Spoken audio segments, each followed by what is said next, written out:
इस तरह से प्रधानमंत्री का कार्यक्रम रहता है, लाभार्थियों के साथ संवाद, समाज के भिन्न भिन्न वर्गों के साथ संवाद। प्रधानमंत्री जी हमारा ये सौभाग्य है कि वो बार बार जम्मू कश्मीर की चिंता करते हैं, यहाँ का प्रवास भी करते हैं। यहाँ तक कि जब यहाँ बाढ़ आई थी तो उन्होंने अपनी पहली दीपावली भी बाढ़ पीड़ितों के बीच में मनाई थी। बस बस बस बस आगे आगे।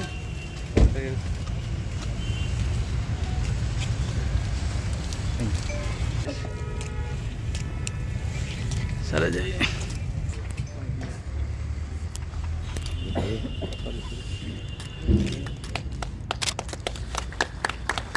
एक मिनट यार।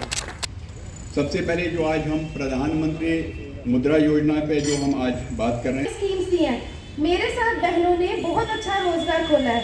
जैसे कि मैं उधमपुर से हूँ, देवका माई स्थान में हमने एक माँ की रसोई टिफिन सिस्टम शुरू किया हुआ है।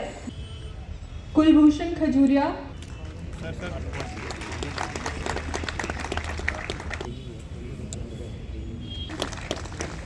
आज मैं तहे दिल से स्वागत करती हूँ डॉक्टर जितेंद्र सिंह का और सरकार का, जिन्होंने हमें यहाँ तक पहुँचाया और इनके बीच आज हम लोग खड़े हैं। मैं एक गांव का रहने वाला हूँ, कुलभूषण खजूरिया मेरा नाम है, और हम अभी श्रवी सेंटर है यूटी में। और सर ये मैं मुबारकबाद देना चाहता हूँ, हमारे बैंक से मैं फ्रिज दिया, उन्होंने सोलर लाइट दी बैंक की तरफ से। सर ये अपने गाँव की बात बता रहा हूँ। स्टेट बैंक ऑफ इंडिया बधाई के पात्र है।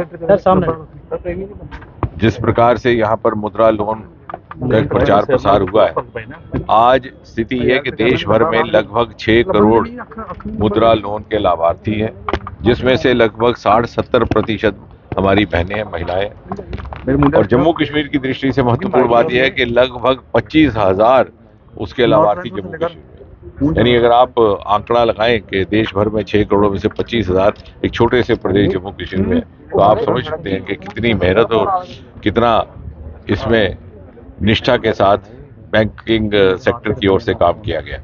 दूसरा ये कि प्रधानमंत्री मोदी जी ने सन 2014 से लेकर के आज तक 10 वर्षों में एक के बाद एक जो योजनाएं लाई हैं, उनके पीछे निहायत संवेदनशीलता भी थी।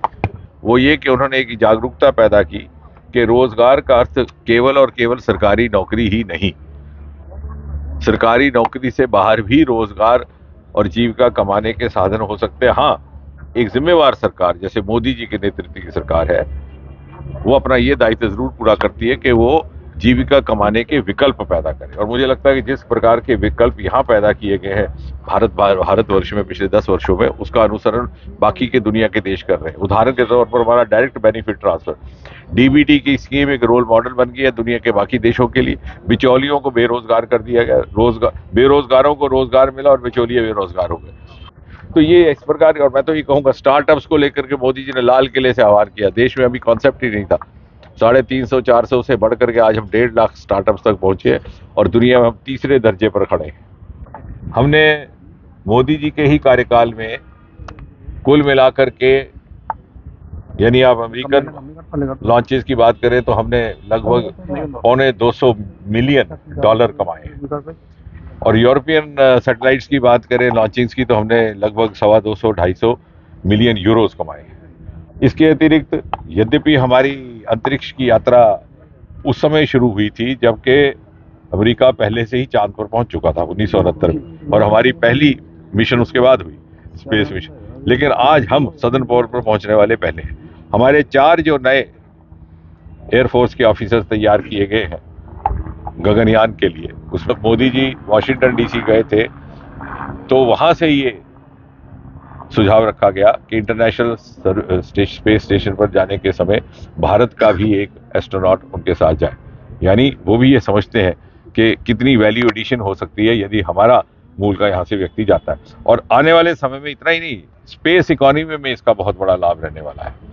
और अगले 20-22 साल में जो अमृतकाल में मोदी जी कह रहे हैं कि विकसित भारत उस शिखर पटल पर पहुंचेगा, तो उसमें स्पेस इकोनॉमी और दूसरा ये जिसका भी जिक्र किया एग्रीकल्चर इकोनॉमी, चाहे वो अरोमा की, और तीसरी मरीन इकोनॉमी जो समुद्र से हमारी संपत्ति निकलने वाली है, ये हमारी अर्थव्यवस्था में वैल्यू एडिशन करेंगे। भारत पहले ही इस समय सबसे फास्टेस्ट ग्रोइंग इकोनॉमी है, 6% से अधिक। 2014 में हम 11वें दर्जे पे थे, अभी हम 5वें पर है, जल्दी अब 4 होने वाले हैं। और जैसे मोदी ने कहा, और फिर 3, और इंग्लिस्तान से भी आगे निकल गए। तो इन सारी बातों में इसलिए संभव हो रहा है कि वो सारे सरमाए, वो सारे रिसोर्सेज जिनको पहली किसी सरकार ने देखा नहीं, ना तराशा ना तलाशा, चाहे वो हिमालयन रिसोर्सेज, चाहे रोमन रिसोर्सेज, चाहे ओशन रिसोर्सेज, चाहे स्पेस रिसोर्स, और इसमें यही संभव इसलिए हुआ कि मोदी जी ने अंतरिक्ष को प्राइवेट सेक्टर के लिए भी खोल दिया।